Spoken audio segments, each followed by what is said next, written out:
우리 천주교 교우들이 요셉 성인 닮아서 말을 안 해요. 그래서 내가 우리 말씀 나누게 좀 하여튼 안 해. 근데 호텔 로비에서 얼마나 근사해요. 갈릴레아 호텔 신앙을 얼마나 간증하고 싶겠어. 아무도 말 안 하는데 70살 먹은 할머니가 손을 번쩍 드는 거예요. 내 말 끝나자마자 자기가 말한다는 거예요. 너무 고맙더라고요. 근데 그분은 할아버지하고 같이 오신 할머니인데 딱 일어나더니 할아버지의 손가락질을 딱 하더니 이렇게 말하는 거예요. 신부님, 내가 평생 이 인간 때문에 고생했다는 거예요. 나이가 70이 넘으면 남편을 대놓고 욕할 수가 있어요. 내가 평생 이 인간 때문에 고생했다는 거예요.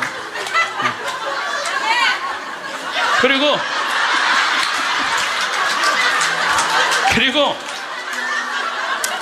자기가 자식 셋 키웠는데 70이 됐는데 자기한테 자식들이 고맙다고 말 한마디 안 하고 남편이 그 잘난 반지 목걸이 한번 사준 적이 없다는 거예요. 속에서 우라통이 터지더래요. 내가 그렇게 고생을 해서 자식들을 키우고 남편 뒷바라지를 했는데 나의 고생을 알아주는 사람이 하나도 없더래. 갈비 먹고 싶을 때 와서 갈비 사주는 놈 한 놈도 없다는 거예요. 근데 어느 날 갑자기 내가 방송에서 나오더니 그러더래요. 늙어서 왜 갈비가 먹고 싶으면 자식이 사줘야 되냐. 그지근성을 버려라. 갈비가 먹고 싶으면 내 돈으로 내가 가서 사 먹으면 되지. 그 자식이 사줄 때까지 기다리느냐. 무슨 돈으로 집 잡혀서 사 먹어라. 맨날 자식한테 섭섭하다고 그러지 말고. 그 얘기를 듣는데 이 할머니가 망치로 한 대 맞았대요. 지금 70살 넘은 할머니 할아버지들 중에 갈비가 먹고 싶다고, 여보 우리 갈비 먹고 싶다, 오늘 가서 갈비 사 먹자. 그리고 둘이 갈비집 가서 10만 원이나 된 돈 내면서 갈비 사 먹을 사람들이 얼마나 돼요? 그저 자식이 한번 사줘야지 그냥 한번 먹고 오는 거지. 그 돈 무서워서 벌벌벌벌 떨잖아요. 그러니까 자기를 위한 일을 안 하는 거예요. 이제는 여러분들 자기를 위한 일을 해야 돼요. 자기를 위한 일을. 어쨌거나 하여튼 이제 나도 이제 사 먹어야 되겠다, 집 잡혀서 그런 생각을 하는데 평화신문에 황창현 신부와 함께 떠나는 도보 성주순례가 딱 떴대. 그걸 보는 순간 이 할머니는 이거다 하고 이 할머니는 그냥 집을 팔았대. 그냥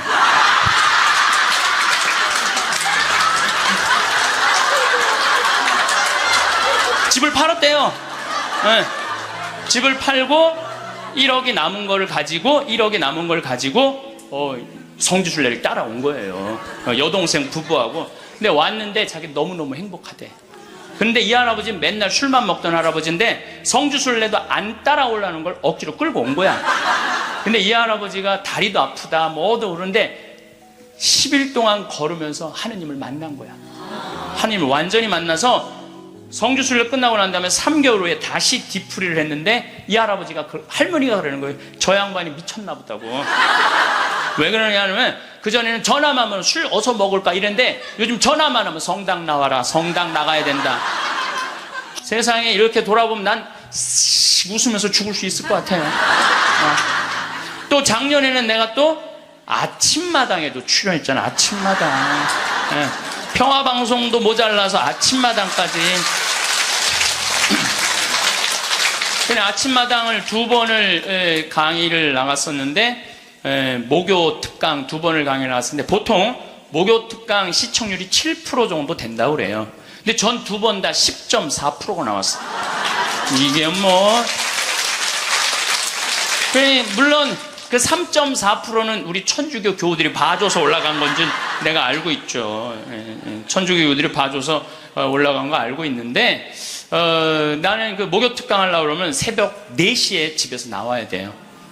새벽 4시에 이제 또 눈이 항상 오니까 겨울에 작년에도 마지막 강의 12월 27일인가 나왔는데 그 눈길을 헤치고 와서 이제 딱 가면은요, 여의도에 도착하면은 깜짝 놀랐어요. 여자 둘이서 달겨 들어가고 막 화장을 1시간 동안 하는 거. 화장을 1시간 동안.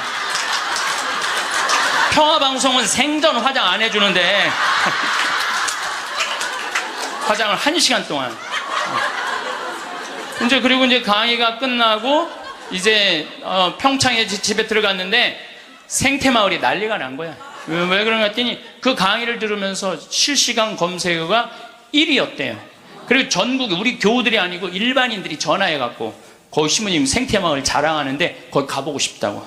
근데 할머니 한 분이, 성당도 안 다니는 할머니가 전화해갖고, 오늘 그 강의한 신부님 어쩜 그렇게 유쾌하고 우리 마음을 잘 아느냐고.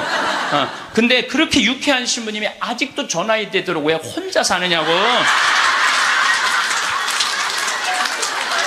그거 좀 장가 좀 보내라고, 그 직원들이.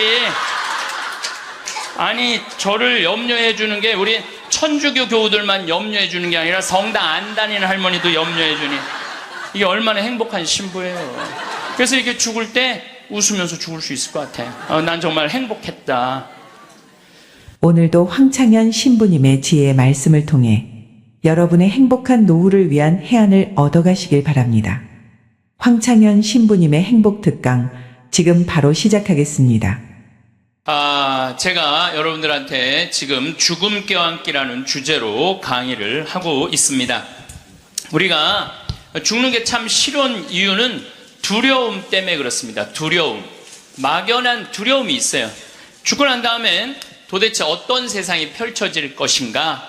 그런데 제가 말씀드렸듯이 죽고 난 다음에 우리는 천당에 가요. 네. 왜 천국에 가느냐면은 이 추운 날, 그 눈길을 마다 않고 여기 와서 이렇게 쪼그리고 앉아서 강의 듣겠다고 그러는 여러분들은 슬기로운 처녀들이에요. 네. 기름 종지에 기름이 오늘 또 한 방울 또 모아진 거예요. 네. 그러니까 여러분들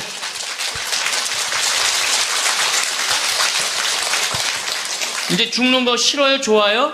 좋아요. 좋아해야 돼. 싫어하면 안 돼요. 예.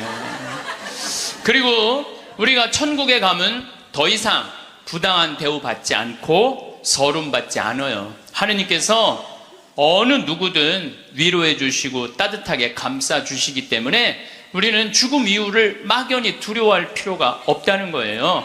예. 예수님께서 나는 부활이요 생명이다. 나를 믿는 사람은 죽더라도 영원히 죽지 않는다 말씀하신 것처럼 우리는 죽는 게 죽음이 아니야. 새로운 삶으로 옮아가는 여정일 뿐입니다. 여러분들 그 누에가 알이 되고 꼬치가 돼갖고 누에가 되고 난 다음에 그 다음에 어떻게 돼요? 나비가 돼서 날아가잖아요. 그 누에 꼬치로 있을 때 아주 볼품이 없잖아요. 근데 나비로 날아갈 때는 얼마나 아름다워요. 그러니까 우리가 천국에 가서는 지금 모습보다 훨씬 아름다울 거예요. 그랬더니 어떤 분이 딱 미국에서 강의를 하는데 맨 앞에서 강의를 열심히 듣던 분인데 굉장히 뚱뚱해요. 그런데 그분이 손을 들더니 신부님 나도 천국에 가면 날씬해지고 아름다워집니까? 그렇게 물어보더라고요. 그래서 제가 이렇게 대답을 했어요. 날씬하게 될지는 모르지만 아름답긴 할 거다. 아름답긴 할 거다. 어쨌든 우리가 두려움이 막연한 두려움이 있어요. 근데 하느님을 믿는 우리들은 죽는 것에 대한 두려움 가질 필요 없어요. 하느님께서 우리를 천국으로 초대해 주실 것이고 예수님이 뭐하러 그렇게 십자가에 힘들게 못 박혀 돌아가셨어요. 많은 사람들을 구원하시기 위하여 돌아가신 거예요. 여러분들은 그 부활신앙을 믿어야 돼. 우리 그리스도인들에게 최대의 신앙의 핵심은 부활신앙이에요. 내가 나비보다 훨씬 아름다운 모습으로 부활할 거라는 이 믿음. 그래도 죽는 게 싫어. 뭐 때문에 그래? 생이별 때문에 그래. 생이별. 아무리 죽어서 천당 간다 하더라도 이 세상에 죽으면 더 이상 사랑하는 아내 볼 수 없고 남편 볼 수 없고 자식 볼 수 없고 부모님 볼 수 없기 때문에 이 생이별, 죽음 때문에 생이별이 되는 거예요. 죽으면 더 이상 사랑할 수도 없고 사람으로서 도리도 못하고 내가 누리고 싶은 호강도 못 누리고 이 세상에서 고생만 하다가 죽는 게 싫은 거예요.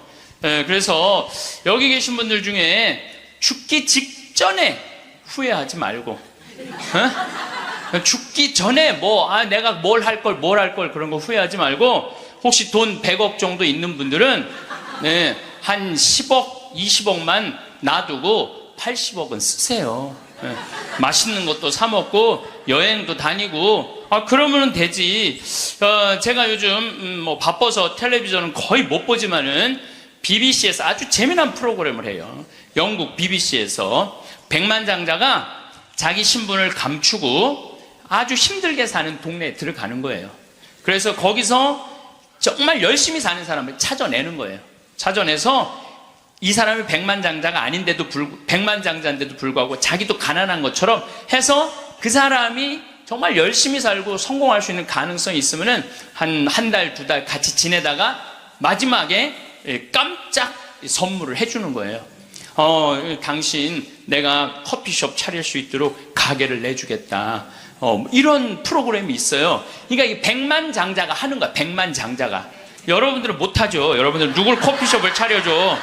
백만장자가 하는 건데, 제가 너무 감동적인 그 장면 하나는 그 무료 급식소를 봉사하는 사람이야. 그 무료 급식소를 운영하는 남자인데, 백만장자가 들어와서 같이 급식을 해주는 거예요.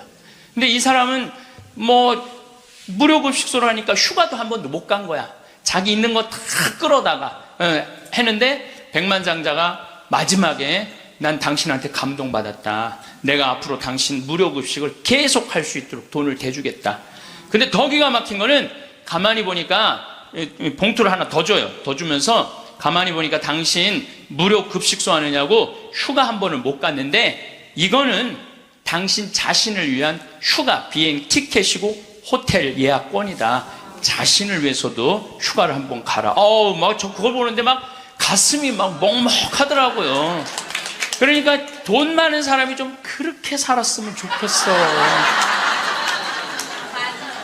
돈 많은 사람이 그렇게 살았으면 좋은데 우리나라 부자들은 그런 멋이 없어요. 근데 영국 BBC에서 그걸 하니까 미국에서도 요즘은 해요.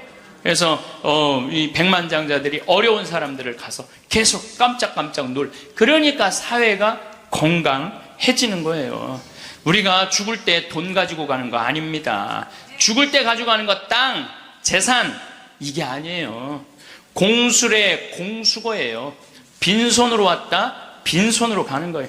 가지도 못하고 쥐고 그냥 이거 주려고 인간성도 버리고 나쁜 짓이란 나쁜 짓 다 골라하면서 죽는 사람들 보면 참 제가 보기에는 참 가슴이 아파요. 유병원 씨 그렇게 돈을 많이 모아놨다가 결국 죽을 때 돈 갖고 갔어요?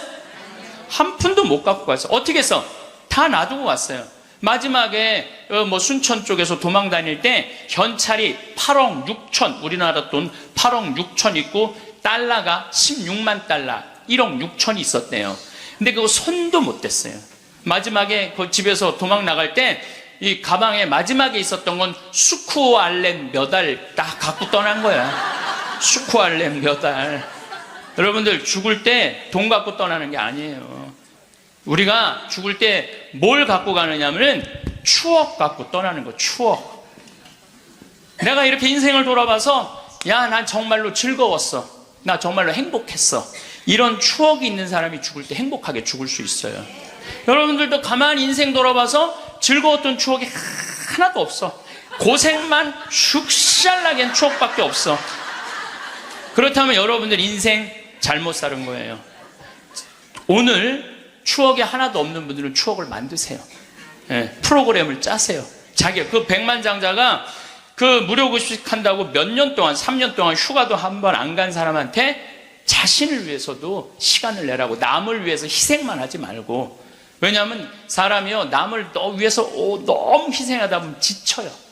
저는 제 인생을 이렇게 돌아보면은 전 정말 행복한 사람 중에 하나예요. 저는 초등학교 때 토요일 일요일이 되면 아버지하고, 전 수원 사람인데 매일 뒤에 광교산에 놀러를 갔어요. 광교산에 가서 가재 잡고 메뚜기 잡고, 가을이면 도토리 줍고 밤 따고 감서리하고, 그 다음에 도라지 캐고 더덕 캐고. 그러니까 초등학교 때 며칠 전에 성복동 성당이라는 곳에 강의를 갔는데 광교산 밑에 있더라고. 다 생각이 나요. 상강교, 하강교, 뭐 미군 레이더 기지, 뭐 주한말 농장, 뭐 쫙 지금도 40년 전 일인데 머릿속에 아직도 그 즐거웠던 추억이 그대로 남아있어요. 나 초등학교 때 공부했던 기억은 거의 없어요. 매일 놀러 다녔던 기억. 그 생각하면 참 행복해요. 그리고 광교산만 가면은 내가 여기서 초등학교 때 여기서 즐겁게 놀았지. 중고등학교 때 또 성당 참, 학교는 일요일은 안 갔는데 성당은 월요일부터 일요일까지 갔어. 월요일부터 일요일까지. 그 여름에 캠프 간다고 우리 때는 4박 5일 갔어요. 그때는 또 어디 놀러를 갈 때가 있어요. 성당에서 가는 캠프가 최고의 행사였죠. 그럼 뭐 조 모임 하면은 뭐 너는 쌀 갖고 와라, 넌 냄비 갖고 와라, 넌 텐트 갖고 와라, 남자 5 여자 5 같은 조로, 이건 뭐 살림살이 떠나는 거하고 똑같은 거예요. 살림살이 떠나는 거하고. 얼마나 그 중고등학교 때 성당에서 떠나는 캠프가 얼마나 좋았는지 몰라요. 예. 그리고 뭐 내가 이 가을에는 예술제 한다고 연극하고 노래하고, 이제 성탄 때만 되면 예수님 성탄 전야제 한다고 모여갖고 뭐, 정말 지금 생각해보면 그때 그 사춘기에 느낄 수 있는 모든 행복을 다 느꼈던 것 같아. 그리고 우리 때는 또 남녀공학이 분명했을 때인데 성당만 가면 그 이쁜 아가씨들이 그냥 얼마나, 우리 성당에 특별히 이쁜 여자애들이 많이 왔던 것 같아요. 그리고 그 성당 그때 학생의 프로그램이요 너무너무 좋았어요. 지금 애들이 학원에 다니지만 우리 때는 뭐 학원 그런 게 어디 있어요. 성당 가는 게 유일한, 탁구 치고 성당에서 참 좋았던 것 같아요. 그래서 그때 우리 그 학생의 아이들이 신부가 10명이 됐어요. 신부가 10명이 됐어요. 그래갖고 지금 우리 교구에 뭐 사무처장, 관리국장, 사무국장, 다 사목국장, 우리 성당 출신 신부들이 다 하고 있어요. 다 하고 있어요. 그렇게 그때 그 신앙의 그 교육이 풍요로웠던 거죠. 예. 그리고 수녀님들도 많이 나오고, 그 유명한 수녀님들 중에 하나는 또 누구냐 하면은 김혜윤 베아트릭스 수녀라고, 성서 가르치는 수녀님 있잖아요. 뭐 같은 성당을 다녔지만 그 수녀님하고 우리는 질이 달랐어요. 그 수녀님은 공부를 너무너무 잘해갖고 전교 1등을 놓친 적이 우리는 저 밑에서 그냥 그 수녀님 나보다 1살 어리거든요. 그땐 참 예뻤는데 로마 유학 갔다 오더니 팍 늙어갖고, 근데 지금도 이쁘다고 사람들은 그러긴 그러는데 그땐 참 예뻤어요, 수녀님이. 그러니까 얼마나 그 공동체가, 어제도 서울 둔총동 성당에 강의를 갔는데 그 나보다 한 2-3살 나이 많은 누나였는데 그때도 예뻤는데 지금 보니까 50, 한 4-5이 됐는데 지금도 그렇게 이쁘더라고, 그 누나가. 어제 너무 만나서 반가웠는데 그 누나도 아들이 지금 서울신학교 2학년 지금 다니고 있다는 거예요. 그러니까 신앙이 얼마나 좋았던 거예요, 그 공동체가. 그러니까 그 중고등학교 생각하면 나는 정말 행복한 사춘기를 보낸 거죠. 그래서 내가 제일 화려했을 때는 언제였느냐면은 신학교 때. 저는 방학이 싫었어요. 신학교 생활이 너무 재밌었어요. 먹여주지, 재워주지, 기도시켜주지, 철학 가르쳐주지, 신학 가르쳐주지, 성서 가르쳐주지. 이 신학교 교육이요, 내가 보기엔 이 교육 제도 중에 제일 좋은 것 같아요. 그냥 좀 신학교 7년 참 행복하게 살았어요. 보좌 신부 때는 또 훌륭한 본당 신부님 모시고, 우리 천주교 교우들은 보좌 신부들 이렇게 바라보는 눈이 사랑으로 꽉 차 있어. 그 느껴요. 이렇게 보면 보좌 신부 딱 보면 사랑으로 꽉 차 있어. 본당 신부 10년 동안 교우들이 참 내 말 잘 듣고 신부를 업고 살죠, 한국 천주교 교우들은. 참 이렇게 보면은요 너무너무 행복했던 것 같아요. 그리고 이제 10년 전에 강원도 평창 생태마을에 들어가서 이렇게 살면 본당이 없으니까, 뭐 본당이 없으니까 또 온 세상이 또 다 내 본당이야 또.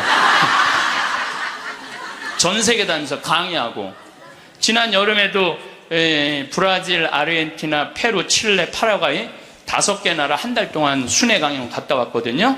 페루 이제 뭐 얼마나 멀어요, 페루가. 페루 갔더니 이제 강의 이제 2시간 끝났는데 거기 회장님들이 신부님 귀양 여기까지 왔으니 마추픽추 가자고. 그러니까 강의는 2시간 하고 마추픽추는 2박 3일 갔다 오고. 이런 좋은 팔자가 어디 있어요. 브라질 가면 또 뭐 리오데자네이루, 또 아름다운 항구, 예수님이 이렇게 펼치고 있는 데 있죠. 이번에 월드컵 한데 참 얼마나 좋은 팔자예요. 깔라빠떼라고 아르헨티나 맨 밑에 빙하 있는데 신부님 환경하시니까 꼭 보셔야 된다고. 신부님은 신부로 사니까 팔자가 좋아서 그렇지 우리는 얼마나 힘든지 몰라요. 사는 거 무슨 우리가 즐거운 추억이 있어요. 저도 여러분들 힘들었을 때 많았어요. 인생 50살밖에 안 됐지만은 돌아보면 즐거웠었던 일만 있었던 거 아니에요. 근데 여러분들 사람은요 과거를 돌아봤을 때 고통스럽고 괴로운 것만 기억하는 사람은요 악해져요. 악해지게 돼 있어요. 근데 즐거웠던 것만 의도적으로 기억하려고 하면 선해지게 돼 있어요. 저도 사기 많이 당했어요. 이 세상에 사기 쳐먹기 제일 쉬운 사람이 신부예요. 신부. 세상 물정 모르니까 사기도 많이 당했고 배신도 많이 당했어요. 그래갖고 아픔이 많았었어요. 근데 가만히 내 인생을 돌아보면 내가 사기당했을 때 내 상태가 어땠었냐면 욕심이 꽉 차 있었을 때. 그러니까 내가 강의 때 여러분들 욕심 부리지 말라는 게 그냥 하는 말이 아니라 이 온 몸에서 경험을 하고 나온 말이에요. 온 몸에서 경험을 하고 나온 얘기, 그냥 하는 얘기가 아니에요. 온 몸에서 나온 거죠. 또 뭐 배신도 많이 당했고 그러면서 제가 깨달은 게 있어요. 아, 욕심 부리지 말아야 되겠구나. 그리고 하느님을 더 사랑해야지 사람을 더 사랑하면은 꼭 고통이 오는구나. 그리고 이제 좋았던 것만 기억을 하는 거야. 나빴던 기억을 자꾸 하면요 인생이 우울해요. 습관이에요, 습관. 여러분들 그 불행한 사람들 며칠 전에 그 신문에 아주 재미난 게 나왔어. 불행한 사람 10가지 특징이 나왔어. 자신과 남의 단점만 본다. 불행한 사람들은요 자신과 남의 단점만 본대요. 그 다음에 두 번째, 변화시킬 수 없는 것에 대한 걱정을 한다. 그러니까 과거를 집착하는 거야. 과거에 내가 왜 그랬을까? 안 바뀌어요, 과거는. 그 다음에 쉽게 포기한다. 뭘 하다가 그냥 금방 포기하는 사람, 이 사람 불행해진다는 거죠. 운동을 하지 않는다. 운동하는 사람이 행복해요. 그래서 여러분들 꼭 운동하셔야 돼요. 그 다음에 성취 불가능한 목표를 세운다. 성취 불가능한 목표를 세운다. 건강에 좋지 않은 음식만 골라 먹는다. 그러니까 우리가 행복하려면 건강에 좋은 음식을 먹어야 돼. 우리 청국장 가루 같은 거, 이런 거. 얼마나 좋아요, 이 청국장 가루 같은 거. 나도 오늘 아침에 좀 일찍 나오는 바람에 청국장 가루를, 저는 그냥 제가 일어나자마자 제가 타 먹어요, 맹물에. 그걸 먹으면요 기분이 참 좋아요. 그리고 이제 요즘은 이제 시래기, 무청 있죠? 우리 생태마을에 그냥 온 생태마을에 무청이 널려 있어요 지금. 그걸 보고 있으면 기분이 좋아요. 그 시래기 탁 삶아갖고 무쳐갖고 밥을 비벼 먹으면, 우리 생청국장에다 밥을 비벼 먹으면 너무 맛있어. 잠을 충분히 자지 않는다. 불행한 사람들. 인터넷에 갇혀 산다. 남에 대해 험담, 부정적인 말만 한다. 불행한 사람들은 이런 다 기미가 있어요. 그 다음에 마지막에 용서하기를 거부한다. 난 절대 용서할 수 없어. 이 사람들이 다 불행하다는 거예요. 그래서 여러분들 이렇게 인생을 돌아보면서 억울하고 분한 것만 새기지 마라. 특별히 우리 할머니들, 내가 대동아 전쟁에 시집으로 와서 6.25 전쟁 때 1.4.5태 때 고생한 얘기, 그거요 청승이에요, 청승. 행복했던 기억만 하시면 좋아요. 그 다음에 죽을 때 뭐 갖고 가냐면 선행 갖고 가는 거. 선행. 죽을 때 선행 갖고 가는 거. 여러분들 죽을 때 땅 갖고 가는 거 아니라니까요. 집 갖고 가는 게 아니라니까요. 재물 갖고 가는 게 아니에요. 이거는 갖고 갈 수 없는 거야. 갖고 갈 수 없는 거야. 오늘도 전심 먹으면서 잠깐 대화를 했는데, 사람들을 보면요 1000개를 가지고 있으면서 1개밖에 못 누리고 사는 사람이 있어요. 근데 100개를 가지고 99개를 누리고 사는 사람이 있어요. 그럼 여러분들 1000개 가진 사람은 이게 뭐 1000개 가지나 많아요. 이 사람이 죽을 때 그랬는데, 돈이 너무 많은 사람은 그걸 못 쓰고 죽어서 못 죽는데요. 돈이 너무 많은 사람들은. 그러니까 쓸 수 있을 때 열심히 쓰라는 거예요. 두 번째로는 선행이야. 마태복음 25장에 예수님이 이런 얘기를 합니다. 오른쪽에는 양, 왼쪽에는 염소를 갈라놓고 이런 얘기를 해요. 내 오른쪽에 있는 사람들한테 내 아버지의 복을 받은 이들아 와서 세상 창조 때부터 너희를 위하여 준비한 나라를 차지하여라. 너희는 내가 굶주렸을 때 먹을 것을 주었고 내가 목말랐을 때 마실 것을 주었으며 감옥에 갇혔을 때 찾아주었다. 그럼 의인들이 이렇게 말할 것이다. 주님, 저희가 언제 주님께서 굶주리신 것을 보고 먹을 것을 드렸고 목마르신 것을 보고 마실 것을 드렸습니까? 언제 주님께서 나그네 되신 것을 보고 따뜻히 맞아 드렸고 헐 벗으신 것을 보고 입을 것을 드렸습니까? 언제 주님께서 병드시거나 감옥에 계신 것을 보고 찾아가 배웠습니까? 그럼 임금이 대답할 것이다. 내가 진실로 너희에게 말한다. 너희가 내 형제들인 이 가장 작은 사람. 여러분들, 그래서 저는 이 단어를 참 요즘 많이 묵상을 해요. 내가 만나는 사람들 중에 작은 이들 가운데 한 사람에게 해준 것이 곧 나에게 해준 것이다. 얼마 전에 우리 아파트 경비병이 분신 자살해서 세상을 떠났잖아요. 가장 작은 이한테 해준 게 누구한테 해준 거야? 예수님. 이 지금 대한민국 사람들이 이 말씀을 새겨야 돼요.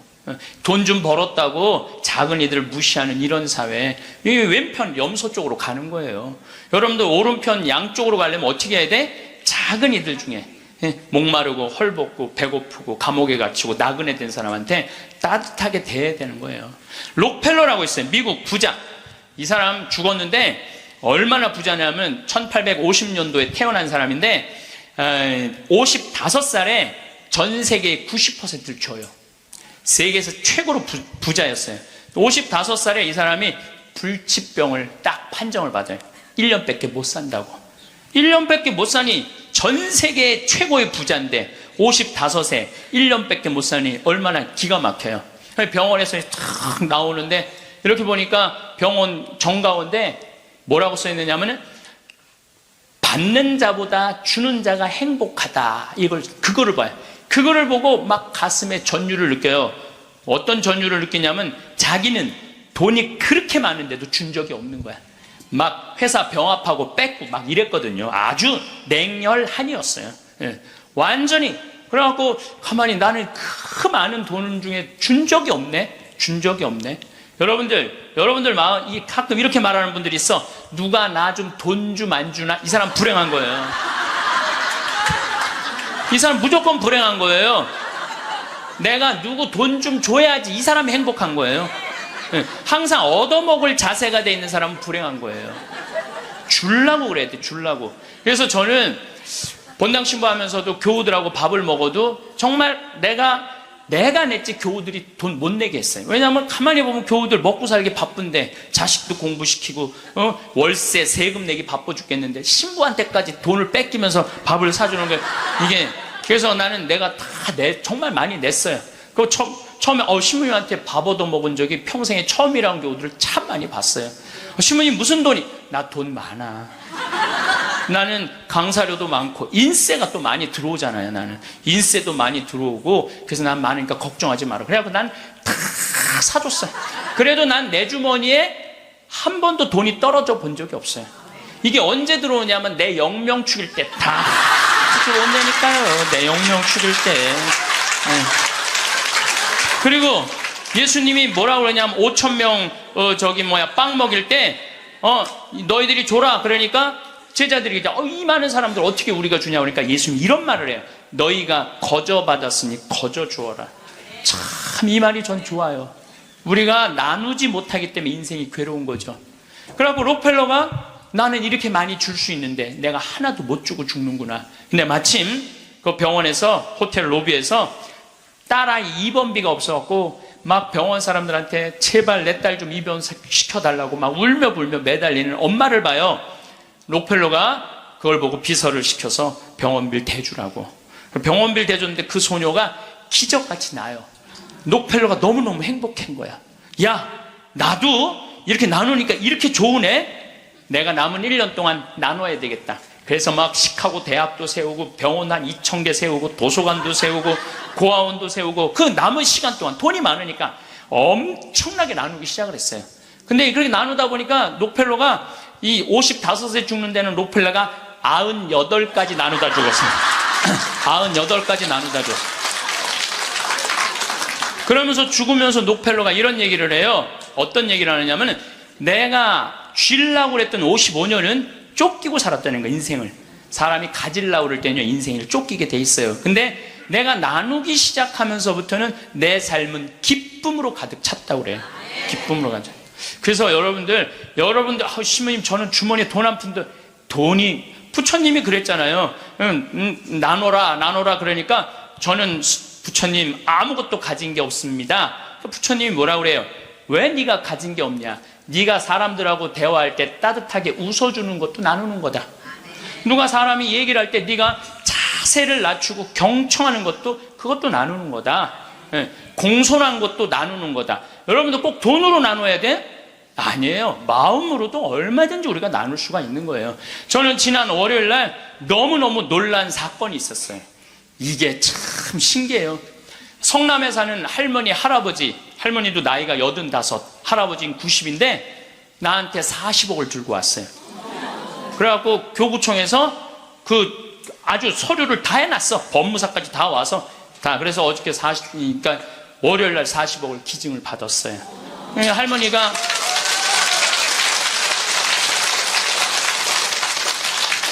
그러니까 되는 놈은 되는 거야.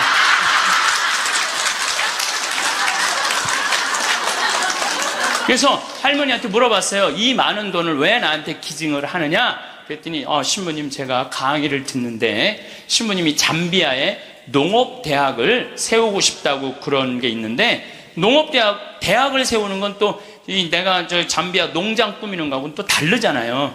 근데 저 신부님이 지금 저렇게 열정적으로 일을 하는데 나는 이제 떠날 날이 얼마 남지 않았는데, 근데 그래서 이제 신부님한테 기증을 하기로 했다고. 근데 할아버지가 더 멋있는 거야. 멋있냐? 나한테 기증서 마지막 서류 등기 다 해갖고 왔어. 그래갖고 근데 지문이 안 나오는 거야. 나이가 많으시니까. 난 또 월요일날 처음 알았어요. 여러분들 좀 기증하려면 조금 젊었을 때 지문 나올 때 하세요. 지문 나올 때. 지문이 안 나오는데 한 10번을 하는데 10번 다 기쁘게 하시더라고요. 근데 할아버지가 이런 말씀을 하세요. 이제야 좀 마음이 홀가분하다고. 그러면서 할아버지가 이런 말씀을 하세요. 그 아프리카에 그 굶는 사람들을 보면 너무 가슴이 아픈데 그냥 빵을 주는 건 큰 의미가 없다는 거예요. 그 빵을 만들 수 있는 사람을 키워내는 일이 더 중요하다는 거예요. 그래서 이제 그걸 이제 받아서 이제 제가 이제 또 숙제가 하나 생겼죠. 근데 신부님 왜 그렇게 좋아하세요? 신부님 주머니에 한 푼도 안 들어가는데. 왜냐하면은 우리 천주교가 그런 건 참 좋아요. 누가 기증을 받아도 내 이름으로 받을 수가 없어. 신부 이름으로. 그러니까 교구청 법인으로 받는 거야. 그러니까 내가 어떻게 해먹으려고 그래도 해먹을 수가 없어.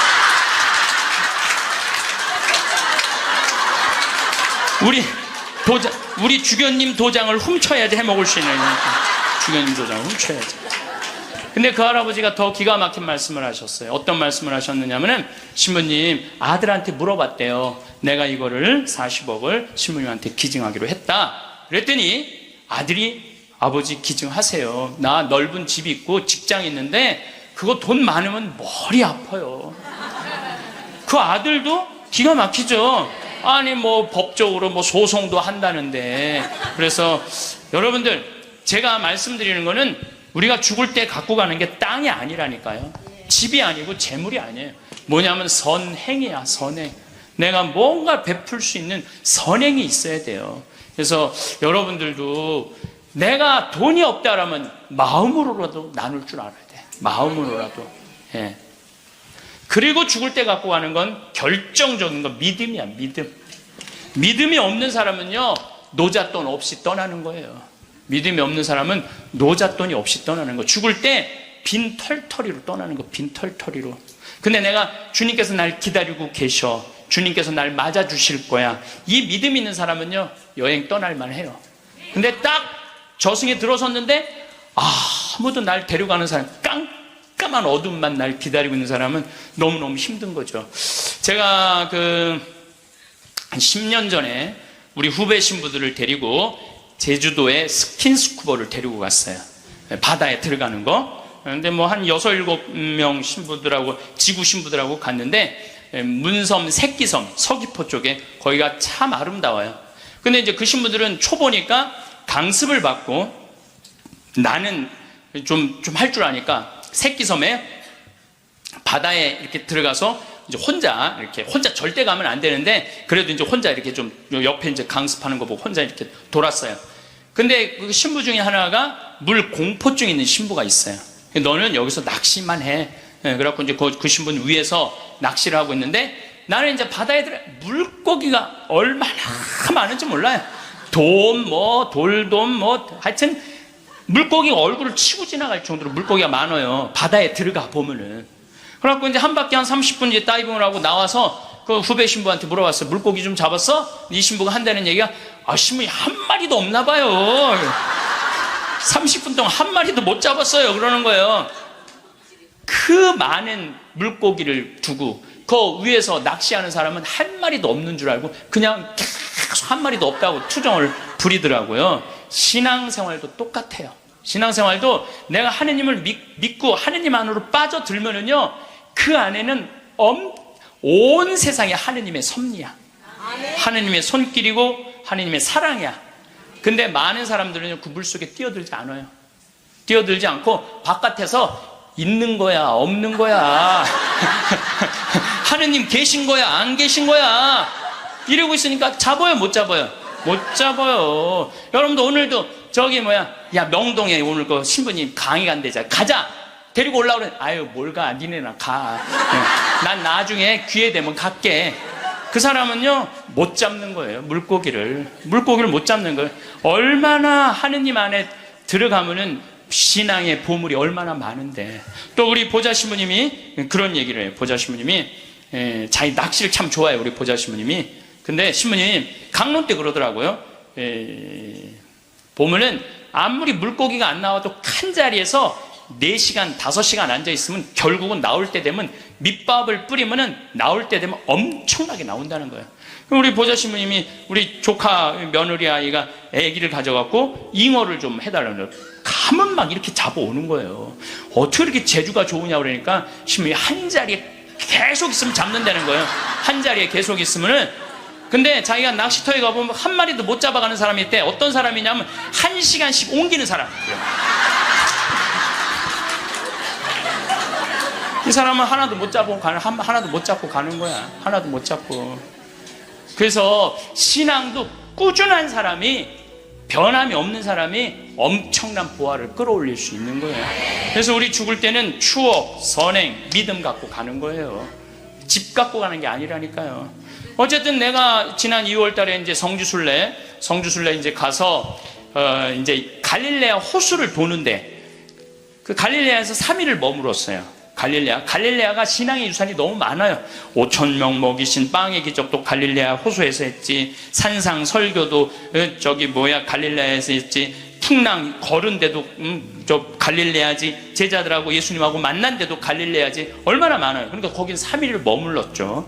3일을 머무르고 이제 저녁에 이제 모여갖고 80명 순례자들한테 오늘 느낀 신앙의 감동을 나눔 얘기를 하자고 그랬어요.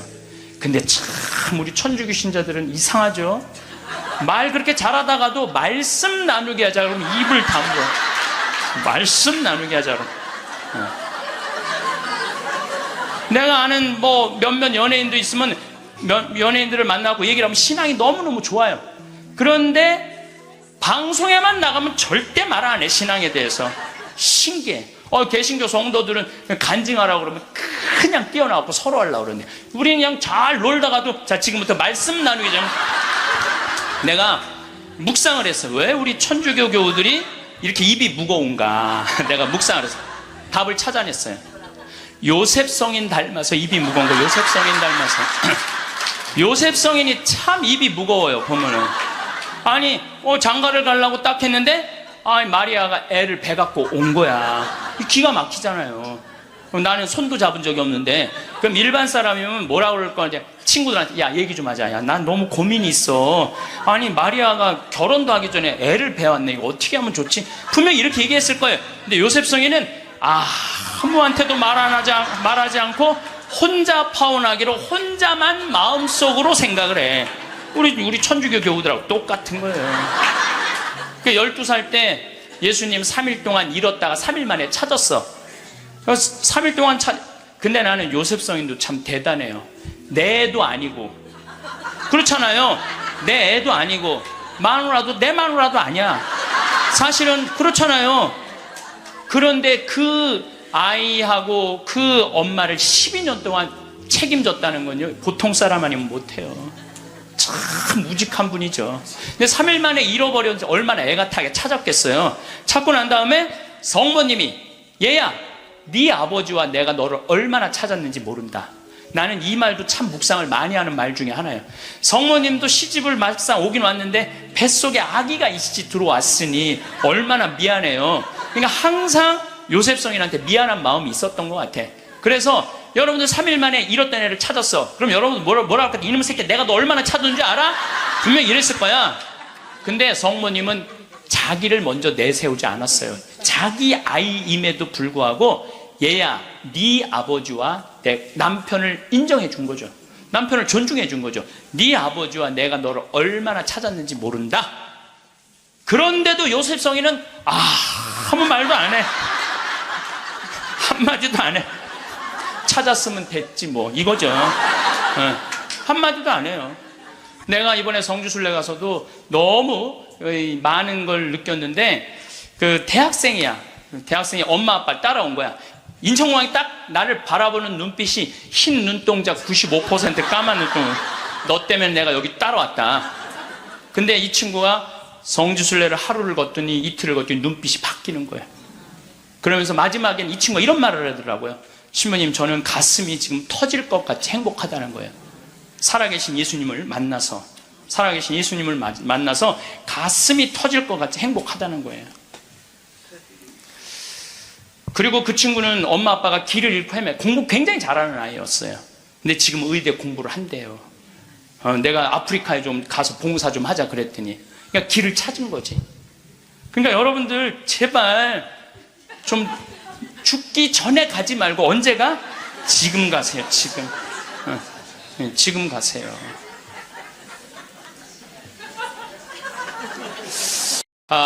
제가 여러분들한테 지금 죽음 껴안기라는 주제로 강의를 하고 있습니다. 우리가 죽는 게 참 싫은 이유는 두려움 때문에 그렇습니다. 두려움. 막연한 두려움이 있어요. 죽고 난 다음엔 도대체 어떤 세상이 펼쳐질 것인가? 그런데 제가 말씀드렸듯이 죽고 난 다음에 우리는 천당에 가요. 네. 왜 천국에 가느냐면은 이 추운 날, 그 눈길을 마다 않고 여기 와서 이렇게 쪼그리고 앉아서 강의 듣겠다고 그러는 여러분들은 슬기로운 처녀들이에요. 네. 기름 종지에 기름이 오늘 또 한 방울 또 모아진 거예요. 네. 그러니까 여러분들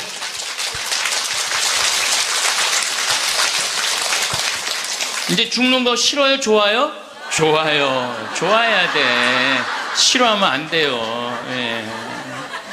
그리고 우리가 천국에 가면 더 이상 부당한 대우 받지 않고 서름 받지 않아요. 하느님께서 어느 누구든 위로해 주시고 따뜻하게 감싸 주시기 때문에 우리는 죽음 이후를 막연히 두려워할 필요가 없다는 거예요.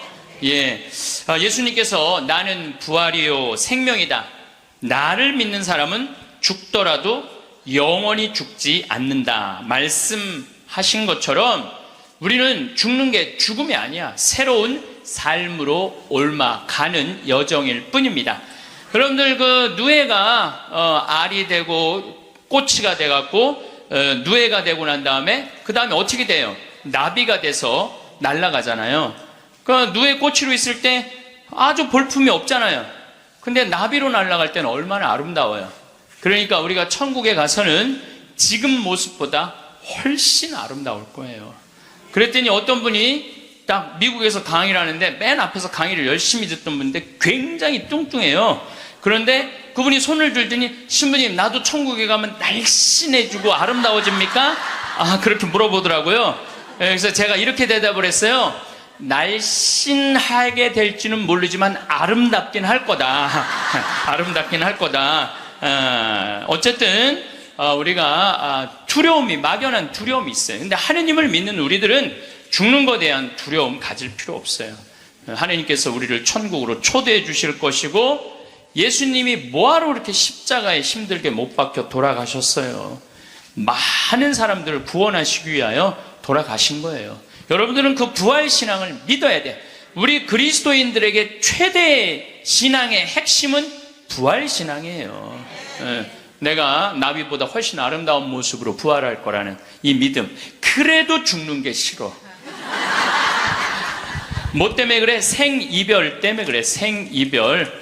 아무리 죽어서 천당 간다 하더라도 이 세상에 죽으면 더 이상 사랑하는 아내 볼 수 없고, 남편 볼 수 없고, 자식 볼 수 없고, 부모님 볼 수 없기 때문에 이 생이별, 죽음 때문에 생이별이 되는 거예요.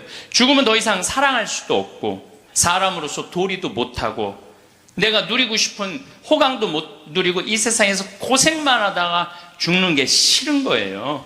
그래서 여기 계신 분들 중에 죽기 직전에 후회하지 말고, 죽기 전에 내가 뭘 할 걸 그런 거 후회하지 말고, 혹시 돈 100억 정도 있는 분들은 한 10억, 20억만 놔두고 80억은 쓰세요. 맛있는 것도 사 먹고 여행도 다니고, 그러면 되지. 제가 요즘 바빠서 텔레비전은 거의 못 보지만은 BBC에서 아주 재미난 프로그램을 해요. 영국 BBC에서 백만장자가 자기 신분을 감추고 아주 힘들게 사는 동네에 들어가는 거예요. 그래서 거기서 정말 열심히 사는 사람을 찾아내는 거예요. 찾아내서 이 사람이 백만장자인데도 불구하고 자기도 가난한 것처럼 해서 그 사람이 정말 열심히 살고 성공할 수 있는 가능성이 있으면은 한 달, 2달 같이 지내다가 마지막에 깜짝 선물을 해주는 거예요.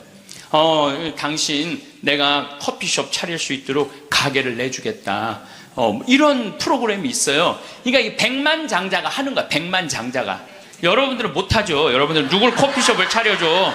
백만장자가 하는 건데, 제가 너무 감동적인 그 장면 하나는, 그 무료 급식소를 봉사하는 사람이야. 그 무료 급식소를 운영하는 남자인데, 백만장자가 들어와서 같이 급식을 해주는 거예요. 근데 이 사람은 무료 급식소를 하니까 휴가도 한 번도 못 간 거야. 자기 있는 거 다 끌어다가 했는데, 백만장자가 마지막에 난 당신한테 감동받았다. 내가 앞으로 당신 무료 급식을 계속 할 수 있도록 돈을 대주겠다. 근데 더 기가 막힌 거는, 가만히 보니까 봉투를 하나 더 줘요. 더 주면서 가만히 보니까 당신 무료 급식소 하느냐고 휴가 한 번을 못 갔는데, 이거는 당신 자신을 위한 휴가 비행 티켓이고 호텔 예약권이다. 자신을 위해서도 휴가를 한번 가라. 저 그걸 보는데 가슴이 먹먹하더라고요. 그러니까 돈 많은 사람이 좀 그렇게 살았으면 좋겠어. 돈 많은 사람이 그렇게 살았으면 좋은데, 우리나라 부자들은 그런 멋이 없어요. 근데 영국 BBC에서 그걸 하니까 미국에서도 요즘은 해요. 그래서 이 백만장자들이 어려운 사람들을 가서 계속 깜짝깜짝 그러니까 사회가 건강해지는 거예요. 우리가 죽을 때 돈 가지고 가는 거 아닙니다. 죽을 때 가지고 가는 거 땅, 재산, 이게 아니에요. 공술의 공수거예요. 빈손으로 왔다, 빈손으로 가는 거예요. 가지도 못하고 쥐고 그냥 이거 쥐려고 인간성도 버리고 나쁜 짓이란 나쁜 짓 다 하고라 하면서 죽는 사람들 보면 참, 제가 보기에는 참 가슴이 아파. 유병원 씨, 그렇게 돈을 많이 모아놨다가 결국 죽을 때 돈 갖고 갔어요? 한 푼도 못 갖고 갔어요. 어떻게 했어? 다 놔두고 갔어요. 마지막에 순천 쪽에서 도망 다닐 때 현찰이 8억 6천, 우리나라 돈 8억 6천 있고 달러가 16만 달러, 1억 6천이 있었대요. 근데 그거 손도 못 댔어요. 마지막에 그 집에서 도망 나갈 때 이 가방에 마지막에 있었던 건 수쿠알렌 몇 알 딱 갖고 떠난 거야. 수쿠알렌 몇 알. 여러분들 죽을 때 돈 갖고 떠나는 게 아니에요. 우리가 죽을 때 뭘 갖고 가느냐면은 추억 갖고 떠나는 거. 추억. 내가 이렇게 인생을 돌아봐서 난 정말로 즐거웠어. 나 정말로 행복했어. 이런 추억이 있는 사람이 죽을 때 행복하게 죽을 수 있어요. 여러분들도 가만히 인생 돌아봐서 즐거웠던 추억이 하나도 없어. 고생만 슉샬나게 한 추억밖에 없어. 그렇다면 여러분들 인생 잘못 사는 거예요. 오늘 추억이 하나도 없는 분들은 추억을 만드세요. 예, 프로그램을 짜세요. 자기 그 백만장자가 그 무료급식 한다고 몇 년 동안 3년 동안 휴가도 한 번 안 간 사람한테 자신을 위해서도 시간을 내라고, 남을 위해서 희생만 하지 말고. 왜냐하면 사람이요, 남을 위해서 너무 희생하다 보면 지쳐요. 저는 제 인생을 이렇게 돌아보면은 전 정말 행복한 사람 중에 하나예요. 저는 초등학교 때 토요일 일요일이 되면 아버지하고, 전 수원 사람인데 매일 뒤에 광교산에 놀러를 갔어요. 광교산에 가서 가재 잡고 메뚜기 잡고, 가을이면 도토리 줍고 밤 따고 감서리하고, 그 다음에 도라지 캐고 더덕 캐고. 그러니까 초등학교 때 며칠 전에 성복동 성당이라는 곳에 강의를 갔는데 광교산 밑에 있더라고. 그 다 생각이 나요. 상강교, 하강교, 뭐 미군 레이더 기지, 뭐 주한말 농장, 뭐 쫙 지금도 40년 전 일인데 머릿속에 아직도 그 즐거웠던 추억이 그대로 남아있어요. 나 초등학교 때 공부했던 기억은 거의 없어요. 매일 놀러 다녔던 기억. 그 생각하면 참 행복해요. 그리고 광교산만 가면은, 아, 내가 여기서 초등학교 때 여기서 즐겁게 놀았지. 중고등학교 때 또 성당 참, 학교는 일요일은 안 갔는데 성당은 월요일부터 일요일까지 갔어. 월요일부터 일요일까지. 그 여름에 캠프 간다고 우리 때는 4박 5일 갔어요. 그때는 또 어디 놀러를 갈 때가 있어요. 성당에서 가는 캠프가 최고의 행사였죠. 그럼 뭐 조 모임 하면은 뭐 너는 쌀 갖고 와라, 넌 냄비 갖고 와라, 넌 텐트 갖고 와라, 남자 5 여자 5 같은 조로, 이건 뭐 살림살이 떠나는 거하고 똑같은 거예요. 살림살이 떠나는 거하고. 얼마나 그 중고등학교 때 성당에서 떠나는 캠프가 얼마나 좋았는지 몰라요. 예. 그리고 뭐 내가 이 가을에는 예술제 한다고 연극하고 노래하고, 이제 성탄 때만 되면 예수님 성탄 전야제 한다고 모여갖고 뭐, 정말 지금 생각해보면 그때 그 사춘기에 느낄 수 있는 모든 행복을 다 느꼈던 것 같아요. 그리고 우리 때는 또 남녀공학이 분명했을 때인데 성당만 가면 그 이쁜 아가씨들이 그냥 얼마나, 우리 성당에 특별히 이쁜 여자애들이 많이 왔던 것 같아요. 그리고 그 성당 그때 학생의 프로그램이요, 너무너무 좋았어요. 지금 애들이 학원에 다니지만 우리 때는 뭐 학원 그런 게 어디 있어요. 성당 가는 게 유일한, 탁구 치고 성당에서 참 좋았던 것 같아요. 그래서 그때 우리 그 학생의 아이들이 신부가 10명이 됐어요. 신부가 10명이 됐어요. 그래갖고 지금 우리 교구에 뭐 사무처장, 관리국장, 사무국장, 다 사목국장, 우리 성당 출신 신부들이 다 하고 있어요. 다 하고 있어요. 그렇게 그때 그 신앙의 그 교육이 풍요로웠던 거죠. 예. 그리고 수녀님들도 많이 나오고, 그 유명한 수녀님들 중에 하나는 또 누구냐 하면은 김혜윤 베아트릭스 수녀라고, 성서 가르치는 수녀님 있잖아요. 뭐 같은 성당을 다녔지만 그 수녀님하고 우리는 질이 달랐어요. 그 수녀님은 공부를 너무너무 잘해갖고 전교 1등을 놓친 적이 우리는 저 밑에서 그냥 그 수녀님 나보다 1살 어리거든요. 그땐 참 예뻤는데 로마 유학 갔다 오더니 팍 늙어갖고. 근데 지금도 이쁘다고 사람들은 그러긴 그러는데 그땐 참 예뻤어요, 수녀님이. 그러니까 얼마나 그 공동체가, 어제도 서울 둔총동 성당에 강의를 갔는데 그 나보다 한 2-3살 나이 많은 누나였는데 그때도 예뻤는데 지금 보니까 50, 한 4, 5이 됐는데 지금도 그렇게 이쁘더라고, 그 누나가. 어제 너무 만나서 반가웠는데 그 누나도 아들이 지금 서울신학교 2학년 지금 다니고 있다는 거예요. 그러니까 신앙이 얼마나 좋았던 거예요, 그 공동체가. 그러니까 그 중고등학교 생각하면 나는 정말 행복한 사춘기를 보낸 거죠. 그래서 내가 제일 화려했을 때는 언제였느냐면은 신학교 때. 저는 방학이 싫었어요. 신학교 생활이 너무 재밌었어요. 먹여주지, 재워주지, 기도시켜주지, 철학 가르쳐주지, 신학 가르쳐주지, 성서 가르쳐주지. 이 신학교 교육이요, 내가 보기엔 이 교육 제도 중에 제일 좋은 것 같아. 그냥 좀 신학교 7년 참 행복하게 살았어요. 보좌 신부 때는 또 훌륭한 본당 신부님 모시고, 우리 천주교 교우들은 보좌 신부들 이렇게 바라보는 눈이 사랑으로 꽉 차 있어. 그 느껴요. 이렇게 보면 보좌 신부 딱 보면 사랑으로 꽉 차 있어. 본당 신부 10년 동안 교우들이 참 내 말 잘 듣고, 신부를 업고 살죠. 한국 천주교 교우들은. 참 이렇게 보면은요, 너무너무 행복했던 것 같아.